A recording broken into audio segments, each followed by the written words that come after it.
अरमान की cold behaviour के बाद मेरे लिए हर दिन एक चुनौती बन गया। वो मुझसे अवॉइड करता था और हमारी कोई बातचीत नहीं होती थी। हर सुबह वो जल्दी उठकर घर से निकल जाता और रात को तब लौटता जब मैं सो चुकी होती। मैंने कई बार कोशिश की उससे बात करने की, लेकिन हर बार वो मुझे इग्नोर कर देता।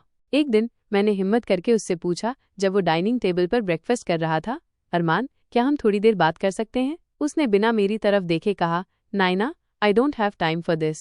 मैंने थोड़ी सी हिम्मत दिखाते हुए कहा, इट्स इम्पॉर्टेंट, प्लीज बस 2 मिनट सुन लो। अरमान ने चिढ़कर अपने फ़ोन को टेबल पर पटका और कहा, what do you want to talk about Naina? तुम्हें समझ नहीं आता कि हम दोनों के बीच कुछ भी नहीं है? मेरे दिल में जैसे कोई तीर चुभ गया। मैंने धीरे से कहा, फिर तुमने मुझसे शादी क्यों की? उसने सार्कास्टिकली हंसते हुए कहा, क्या तुम्हें सच में नहीं पता? इट वॉज अ डील नायना, बस एक डील। उसकी बातों ने मेरे दिल को और तोड़ दिया। मैं उसकी कोल्ड आइज में देखती रही, लेकिन मुझे वहाँ कोई इमोशंस नहीं दिखे। मैंने रोते हुए उससे पूछा, अरमान, क्या तुम मुझे इतना हेट करते हो कि एक बार मुझसे ठीक से बात भी नहीं कर सकते?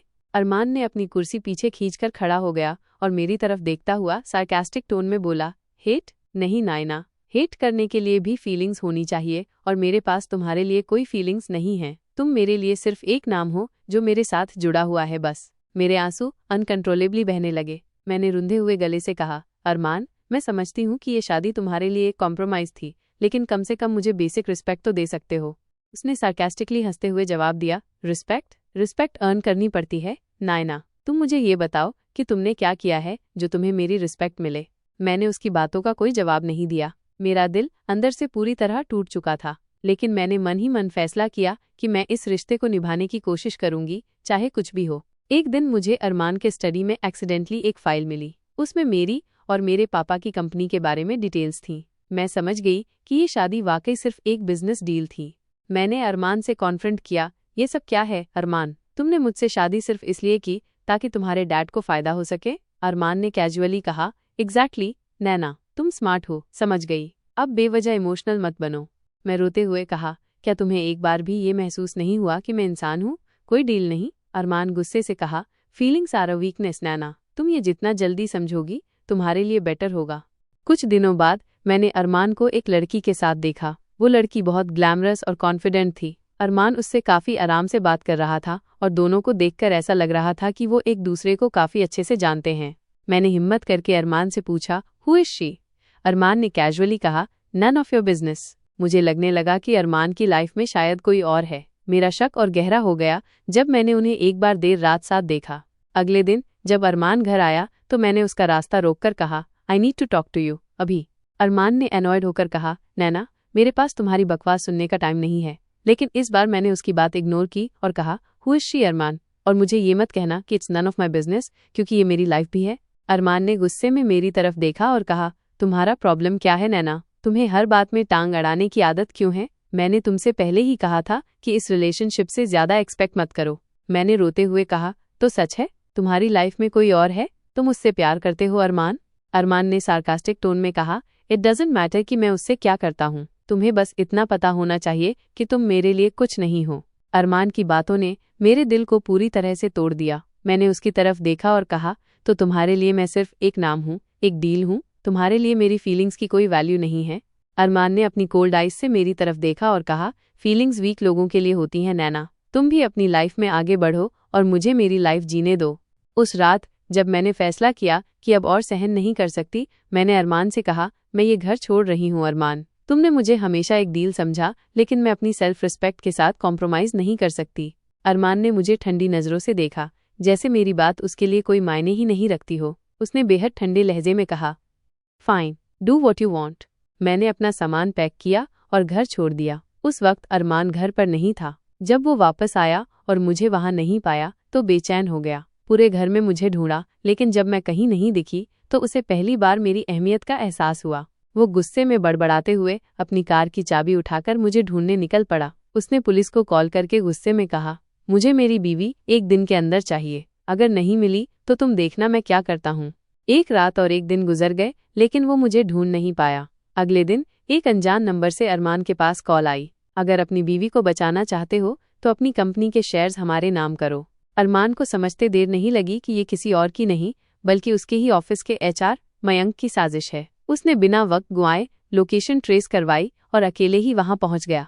जब अरमान वहां पहुंचा तो उसने मुझे एक कुर्सी से बंधा हुआ देखा। मेरे चेहरे पर चोट के निशान थे और होठों से खून बह रहा था। मयंक ने कागजात अरमान की तरफ बढ़ाते हुए कहा, साइन कर दो, वरना अपनी बीवी को आखिरी बार देख रहे हो। एक आदमी ने मेरी तरफ बंदूक तान दी। अरमान ने बिना कुछ सोचे समझे कागजों पर साइन कर दिए, लेकिन जैसे ही उसने साइन किए, मयंक के आदमियों ने उस पर हमला कर दिया। अरमान ने जवाबी हमला करते हुए सभी गुंडों को एक एक करके धूल चटा दी। तभी पुलिस और अरमान के लोग भी वहां पहुंच गए। सब कुछ काबू में आ गया। अरमान ने तुरंत मेरे पास आकर मेरे हाथ पैर खोले। उसकी आंखों में चिंता साफ झलक रही थी। Are you okay? तुम्हें चोट तो नहीं लगी? उसने मेरे चेहरे पर बहते खून को देखकर गुस्से से मयंक की तरफ देखा। अरमान ने मयंक को गर्दन से पकड़ लिया और जोर से कहा, तुम्हारी हिम्मत कैसे हुई मेरी बीवी पर हाथ उठाने की? पुलिस ने किसी तरह उसे रोका और मयंक को गिरफ्तार कर लिया। अरमान फिर से मेरे पास आया, चलो घर चलते हैं। लेकिन मैंने उसकी तरफ देखते हुए सख्त लहजे में कहा, नहीं, मैं अब इस रिश्ते में नहीं रह सकती। तुमने मेरी इज्जत कभी नहीं की अरमान। वो पल भर के लिए चुप हो गया, फिर जिद्दी अंदाज में बोला, तुम्हें चलना पड़ेगा। तुम्हें कुछ हुआ तो मैं खुद को कभी माफ नहीं कर पाऊंगा। मेरे मना करने के बावजूद उसने मुझे उठाया और कार में बिठाकर घर ले आया। घर आकर उसने मेरी चोटों पर दवा लगाई। उसकी आंखों में पहली बार पछतावा और चिंता दोनों दिखाई दे रहे थे। अरमान ने मेरी चोटों पर दवा लगाई और बोला, घर क्यों छोड़कर गई थी तुम? अगर तुम्हें कुछ हो जाता तो? मैंने उसकी तरफ देखते हुए ठंडे लहजे में कहा, अरमान, तुम्हें हमेशा चाहिए था कि मैं तुम्हारी जिंदगी में इंटरफियर न करूं। अब मैं वही कर रही हूं। मैं तुम्हारे साथ नहीं रह सकती। Let's get a divorce. Armaan मेरी बात सुनकर एक पल के लिए सन्न रह गया। उसकी आंखों में हैरानी और गुस्से का मिला जुला भाव दिखा, लेकिन उसने कुछ नहीं कहा। बिना कुछ बोले वो चुपचाप कमरे से बाहर चला गया। अगले दिन की सुबह मैंने अपने कमरे का दरवाजा खोला तो देखा एक ट्रे में चाय रखी हुई थी। चाय से उठती भाप और साथ में एक छोटा सा note, good morning Naina, a new day, a new effort, hope you'll smile today, Armaan. मैंने कोई रिएक्शन नहीं दिया, लेकिन अंदर ही अंदर महसूस किया कि वो सच में बदलने की कोशिश कर रहा है।